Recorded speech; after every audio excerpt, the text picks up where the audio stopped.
Hi everyone, I'm Nancy Lucina. It's been a while since I've done a video.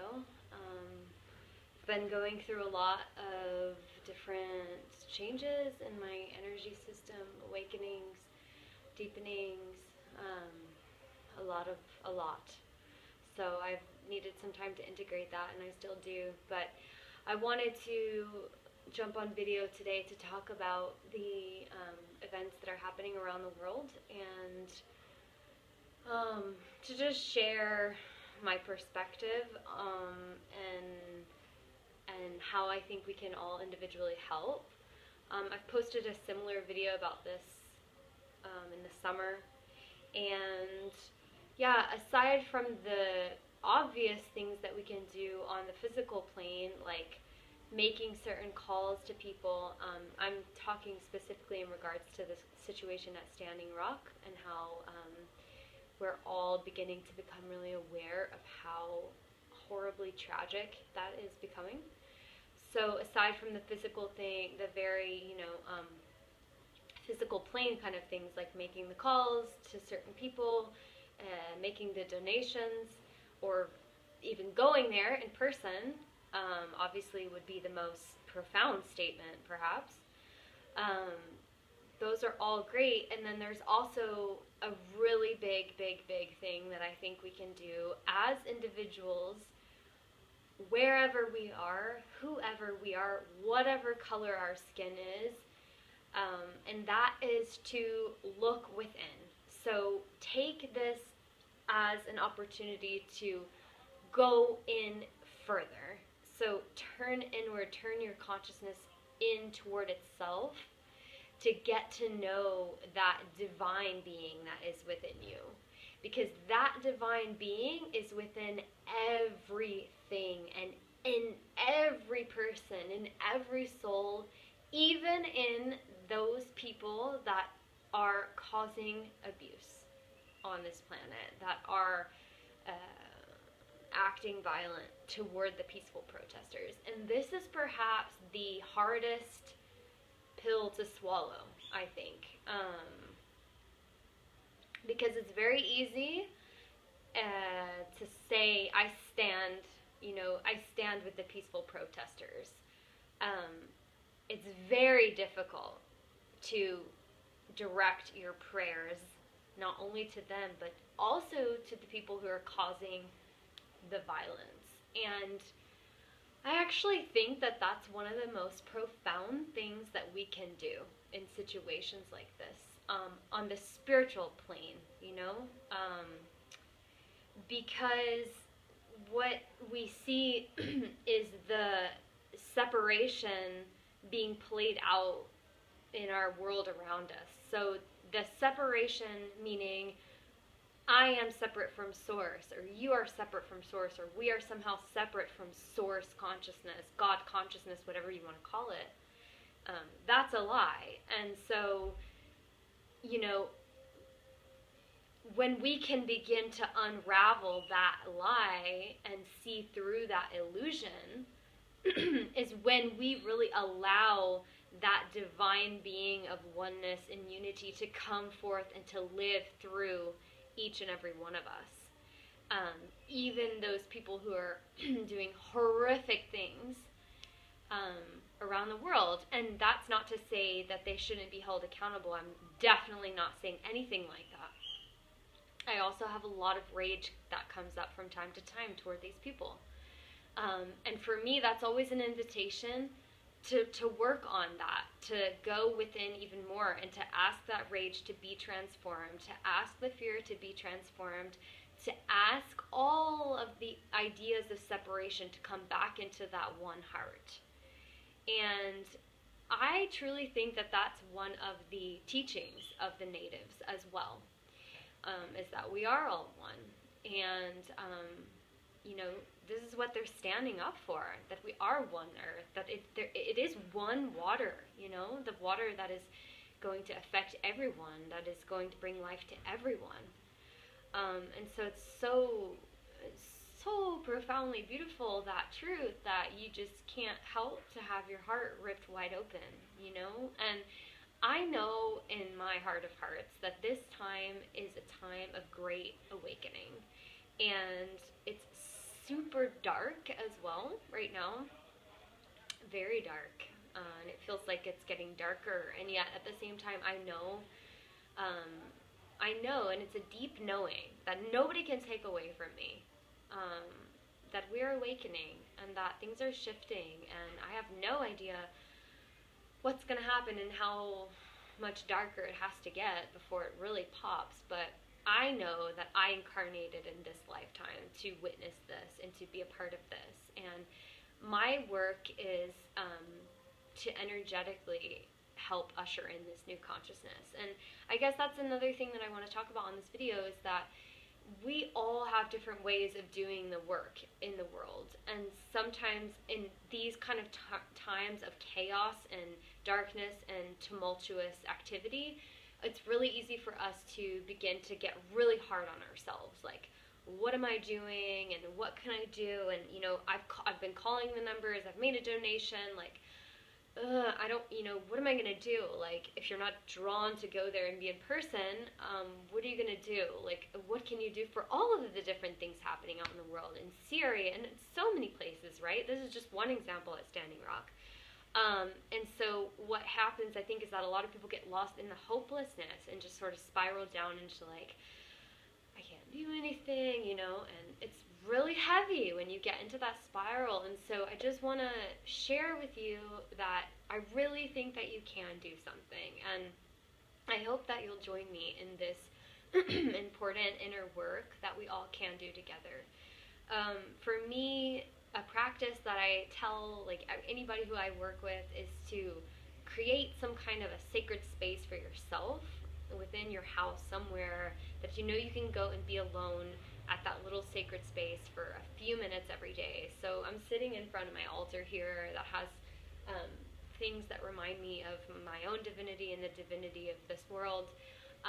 And I've really, like, carved it out and made it my little space where I go and I meditate and I pray and I journal and I read sacred teachings and I sing, and whatever comes to me in that moment, I do. And I really think that this is, that we're being called into be like the peaceful warriors that we're seeing these people at Standing Rock be, right? So we can also be those peaceful warriors at home by going into prayer and by dedicating a few minutes every single day to praying for the illumination of this planet, really, the illumination of our own consciousness and the illumination of everyone, so that we can remember that one beating heart of love and truth. And so I just want to encourage you to please not leave out in your prayers the people who are causing the harm, the people who are wanting to build the pipelines or put the oil in the pipelines, or who are bombing. It's like, whatever, so much harm that's being caused. Please include those people in your prayer, because the reality is that they are most likely even more in need of that prayer, because they have to be extremely damaged and wounded, hypnotized, beaten, like, in some way in the past or something, to be able to do such horrendous things. There had to have been something that happened to their psyche for them to be acting in this kind of way. So rather than playing out this old story of, like, us against them and, you know, they're wrong and we're right, like, let's create a new paradigm by saying, we are one. I pray for you too, that you can be illuminated so that you stop this horrific thing that you're doing, you know? And again, that is not to say that they shouldn't be held accountable. I think that I've seen a lot of things circulating on Facebook of, like, okay, we can't just live in only the positivity, that's not working anymore. And I hear that, and this is not what this video is about, you know, because that's just like being not willing to look at the shadows. So what I'm talking about is doing very deep work with the shadows, very deep, actually. probably the most profound you could do. Like when you see something that you feel is embodying evil, can you also open your heart to that? Can you also say, that is another aspect of me? You know, these are the ancient teachings of our Native American, or our Native brothers and sisters, our indigenous cultures all around the world. Like among the Mayan people, they have this saying in Lakesh, which means, I am another you, you know, or you are another me. And so we can say that with pride, saying like, I'm standing with the Standing Rock brothers and sisters there. They are another me, you know.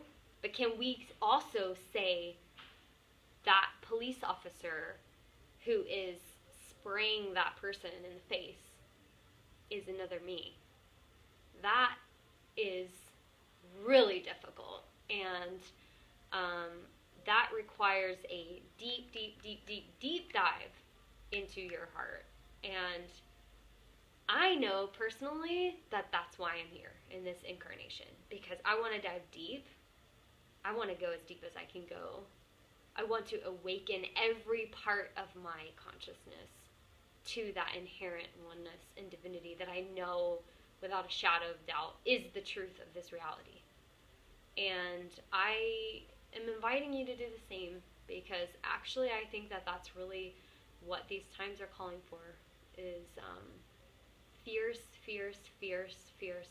compassion that cannot rise from the human mind, that cannot rise from our ego. It can't, because our ego is a tool that like wants to keep the separation going, wants to keep the idea of separation going.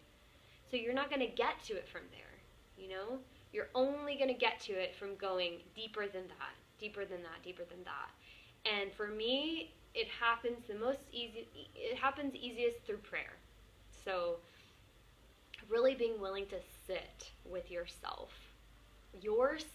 you, just you know, and that divinity within you, and asking from a genuine place, you know, please help me to see, you know, help me to see, help me to see, help me to see, help me to see clearly, help me to see oneness everywhere, help me to see that that's also my brother and sister who is causing those horrific things to take place, and help me to love, because when we can be love and see love and give love and breathe love and receive love and radiate love, that's when things begin to change. It really is, and it's up to us as individuals to work on that and to transmute our rage. It doesn't mean that we say, oh, I'm not going to feel that rage, I'm not going to feel that anger, I'm just going to think positive thoughts. It's totally not what I'm talking about. This is about a much deeper work, and this is just a tiny video of a suggestion about doing that. It's a lifetime of work, you know, and this is just my 2 cents that I want to throw into this. I know everybody has something to say, you know, and I definitely am not saying that I have all the answers. It's a very confusing time, and it's challenging, and if you're empathic, if you're a healer, if you feel, oh my God, it's intense, so intense. And so where are you going to have your faith? Like where are you going to go to rest? Where are you going to go to rest and to be held again? For me, there's only one place, and that's love, you know? So that's where I'm inviting you to go with me.